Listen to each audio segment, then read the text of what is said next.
I had spent years bending, waiting, holding back when it hurt too much. Every time my voice mattered less than someone else's, every effort I poured into the world was met with indifference. I swallowed it. I told myself patience was strength, that endurance meant something. But tonight, the weight I carried finally pressed too hard. I realized I could no longer shrink, wait, or be the quiet one who forgives and forgets.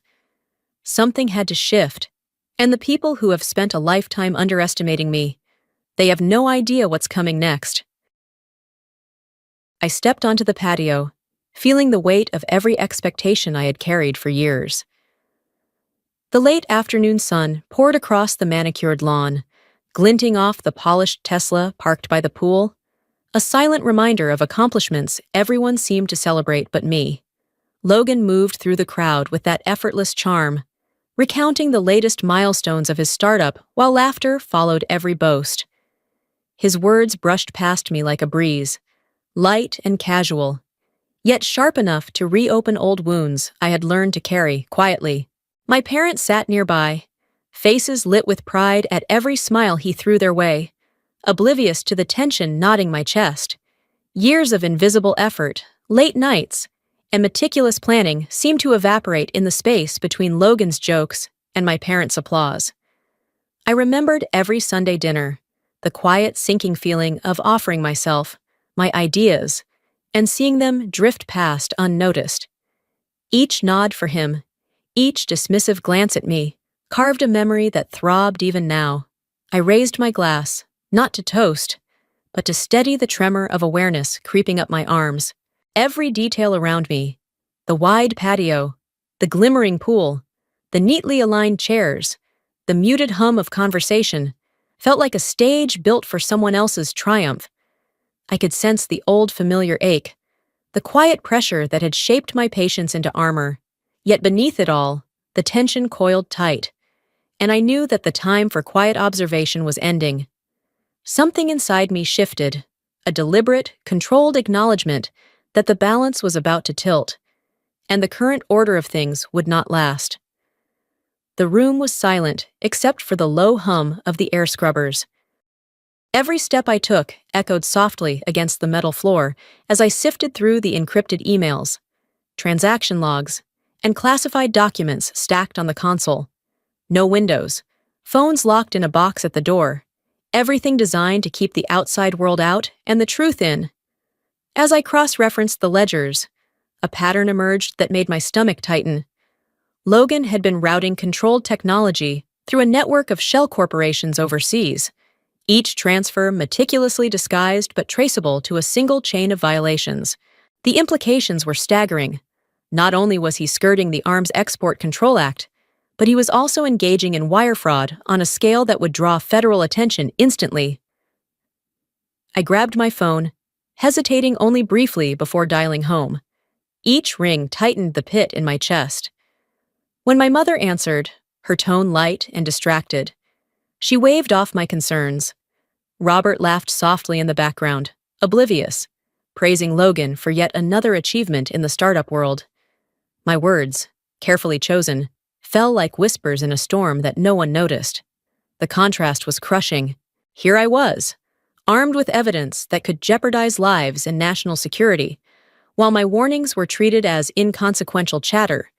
The realization settled in like a weight. The authority I wielded in that room, every decision and calculation, existed in a sphere my family would never comprehend. It was a silent tension, coiled tight, preparing the stage for the first true challenge ahead. A week later, a motion arrived on my desk, stamped and formal. Logan's lawyers had filed to dismiss the entire investigation. Their language was precise, deliberately undermining my role. They called me a junior officer, overzealous and inexperienced, questioning every affidavit I had filed. They had no idea that I had orchestrated Operation Shadow Strike from the beginning, that I had been the one to uncover the threads that led here. Reading their words, I felt the familiar surge of controlled anger, the one that had kept me patient for years. It was a calculated fury, professional, measured, and ready. The federal judge, Anderson, had already scanned the filings, and then, almost imperceptibly, called for me to appear as a witness.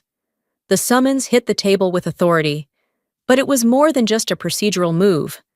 For the first time, the power I had been quietly amassing was made manifest in a space my family could see. The tension was immediate and palpable. On one side was the legal weight of the case, stacked against me in the courtroom by high-powered counsel. On the other was the personal truth, the years of quiet dismissal and underestimation by the people I had once called family. Both converged in that instant, a dual challenge I had to navigate without faltering. I imagined their faces when they would hear my name as the official witness. My mother's polite surprise, my father's smug dismissal, Logan's forced grin, barely masking panic. Each flicker of realization tightened the grip of anticipation.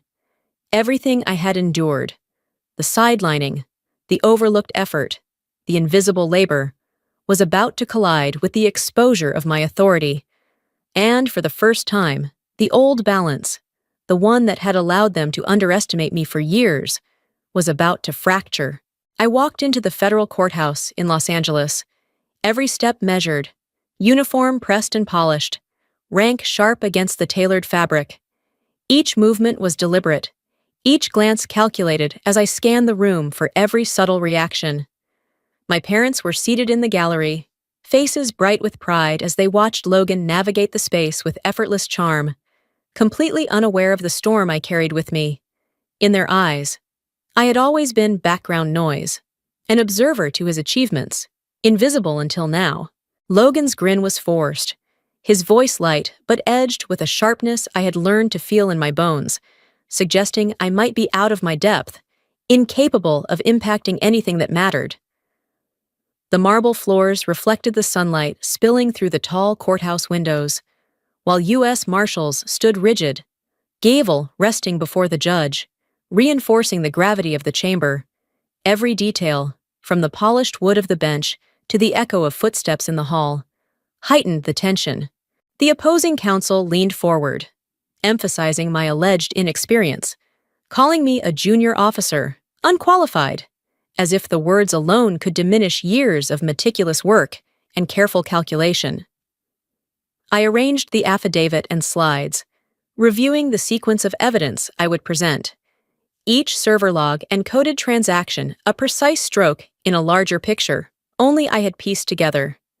When I took my seat at the witness table, the judge paused mid-sentence, eyes narrowing as he recognized the orchestrator of Operation Shadowstrike before him. The realization flickered across Logan's face and settled in my parents' expressions. Confidence faltered.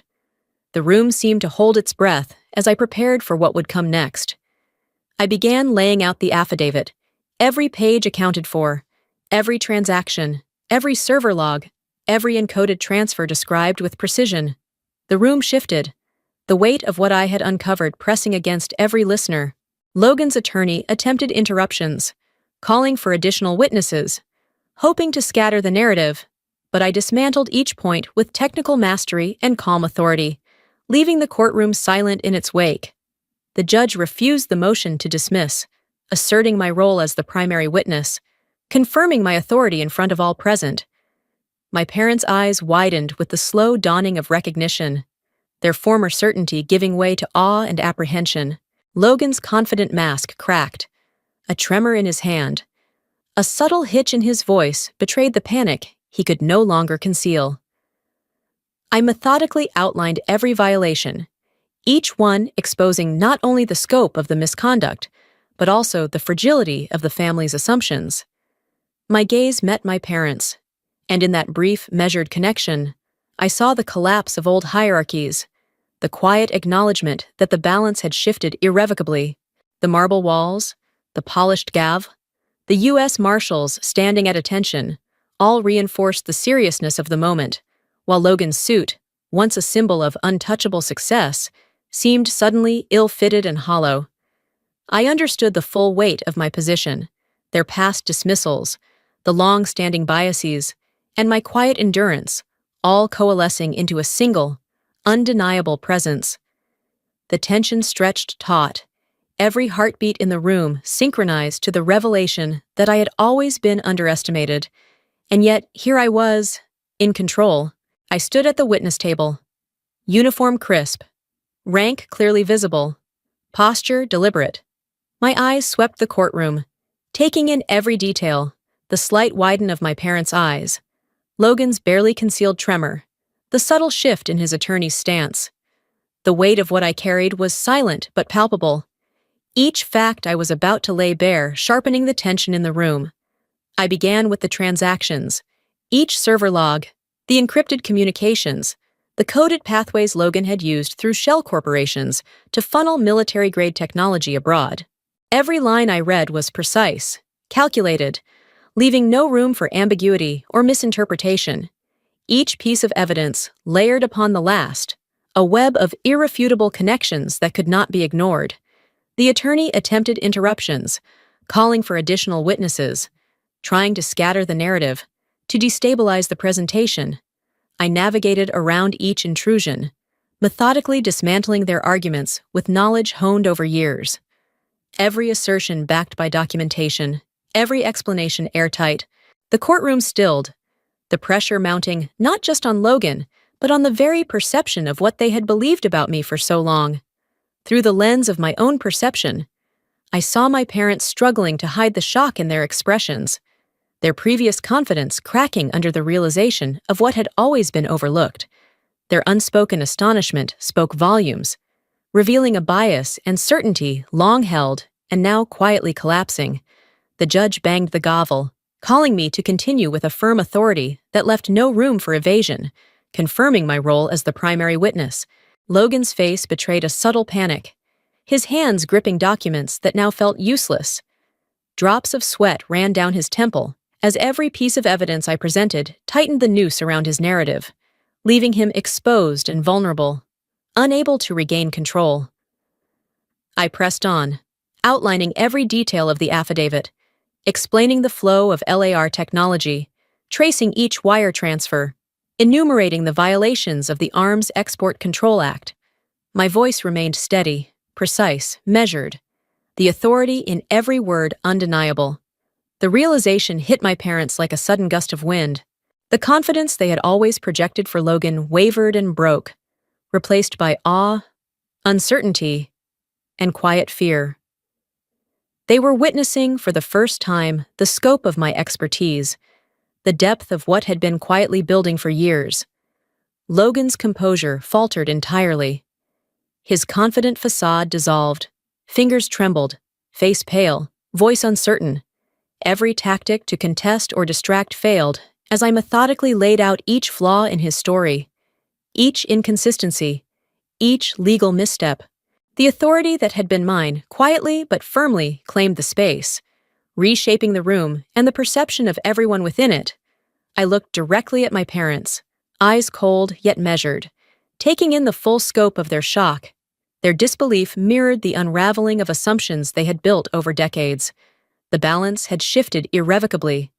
I had long endured their dismissal, their blind favoritism, and their underestimation. But now the control, the authority, the undeniable power of truth belonged solely to me. The courtroom held its breath as the reversal of fortunes settled over us, absolute and unchallenged. Every detail of the courtroom, the polished marble, the gavel, the U.S. Marshals standing rigid, the natural light spilling across the floor, accentuated the gravity of the moment. My parents' posture stiffened in disbelief.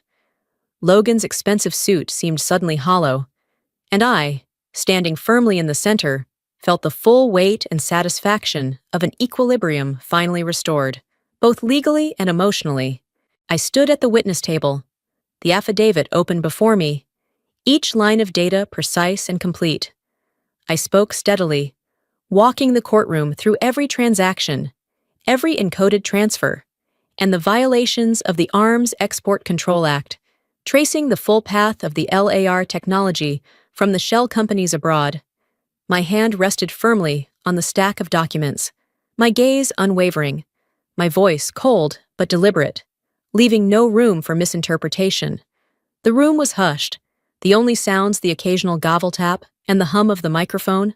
The opposing attorney tried to interject, to call new witnesses, to distract and destabilize. But I anticipated each move, countering every claim with meticulous evidence and logical clarity. Every flaw in their defense became visible. Every attempt to redirect the narrative folded under the weight of what I presented. I noticed the shift across the gallery. My parents, once confident and dismissive, froze mid-expression, their eyes widening as they took in the depth and precision of my testimony. It was subtle but unmistakable, their self-assuredness giving way to a flicker of worry. Then sheer astonishment. Logan's composure faltered completely. His fingers twitched against his notes, his posture tensed, and his gaze darted, seeking some escape that did not exist. Each word I spoke left him increasingly exposed, and the room seemed to contract around the undeniable authority I now wielded. The judge leaned forward, gavel in hand, his tone sharp and exacting. He confirmed the validity of every point, every affidavit, and required me to explain each legal nuance. The weight of acknowledgement settled on the courtroom, and I could feel the full collapse of the old hierarchy that had dismissed me for so long. It was both a vindication of logic and a silent shock to my family, the room holding the moment of recognition as absolute and unassailable. The gavel hit the bench with finality, reverberating through the courtroom as the judge declared Logan a significant threat to national security. He was remanded immediately into custody, the handcuffs clicking shut around his wrists, a stark punctuation to years of arrogance and oversight. The weight of the room shifted. Whispers fell silent, and the eyes of everyone present were fixed on the unfolding reality. It was over. The narrative Logan had controlled for so long had been dismantled piece by piece, and the consequences were immediate and absolute. My parents sat in stunned silence, their posture rigid, faces drained of color. Every instinct they had relied on, the certainty of Logan's invincibility, the dismissive comfort that had allowed them to overlook me, crumbled in a single hour. The pride they had invested in him, the casual disregard for my work, the invisible labor they had long taken for granted, all of it evaporated in the echo of his sentence. I could read the shock in their eyes, the slow dawning that the balance had shifted irrevocably. I collected my documents, stacking them neatly, feeling the solidity of each page beneath my fingers. Each affidavit, each slide, every meticulously organized piece of evidence now symbolized more than proof. It was a record of years spent unseen, of precision and endurance that no one had acknowledged until this moment. I glanced at my parents, letting the stillness hang between us. Their words had failed me for decades, but their silence now spoke volumes, echoing the collapse of every assumption they had built about me.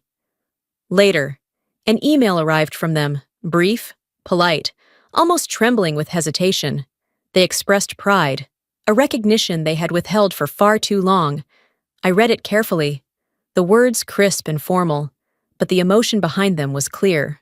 And yet, as I sat there in my own office, the gravity of the courtroom behind me, I realized I no longer needed their approval. Their acknowledgement came too late, irrelevant to the legacy I had carved for myself through diligence, judgment, and unwavering resolve.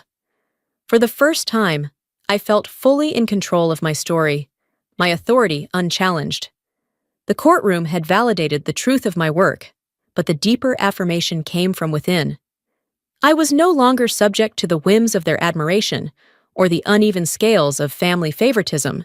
Every moment of restraint, every ounce of patience I had exercised had led to this certainty. My actions, my expertise, my judgment, and my capacity for influence stood independently. As I straightened my notes and closed the last folder, I allowed myself a brief, unguarded breath. The tension that had accompanied years of watching, enduring, and calculating slowly eased. I had confronted not just a legal battle, but the weight of entrenched expectations, the inequities that had shadowed every effort I made, and emerged with clarity, authority, and an undeniable sense of achievement. The legacy I carried, the path I had constructed, was now fully my own, anchored in competence, integrity, and the tangible outcomes of my decisions. No further validation was necessary. The power of my work, the precision of my judgment, and the respect I had earned in the process had rendered obsolete the need for belated recognition. In the stillness of my office, I felt the finality of that realization settle into me. The courtroom drama had ended. The personal reckonings had been confronted, and I stood firm, autonomous, and unshakable, knowing that the life I had built and the authority I commanded were entirely and irrevocably my own. A year had passed, and I had been promoted to major, leading my own legal division responsible for complex international cases tied to national security. My office now commanded respect, the walls lined with screens displaying encrypted data and operational briefs, a controlled environment where every decision carried weight.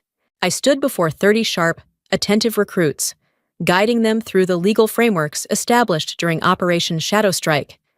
Each scenario, each procedural nuance, was dissected and taught with precision, drawing their focus entirely. Their attentive eyes, their subtle nods, the seriousness in their expressions, all reflected the respect I had earned through competence rather than lineage. I observed them quietly, absorbing the full gravity of the shift. The validation I had long sought from family was no longer necessary. Their voices were ghosts behind me, irrelevant to the authority I had established through work, judgment, and integrity.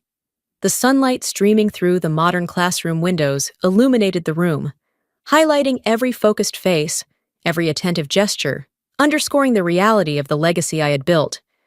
In that moment, I understood fully that true legacy is earned through expertise, discipline, and the respect of those who witness it directly. The years of underestimation, dismissal, and quiet endurance had led here to absolute professional authority, unshakable self-respect, and a life defined by merit rather than approval. The past was behind me, the present fully mine, and the future unwritten, guided only by my own decisions and accomplishments.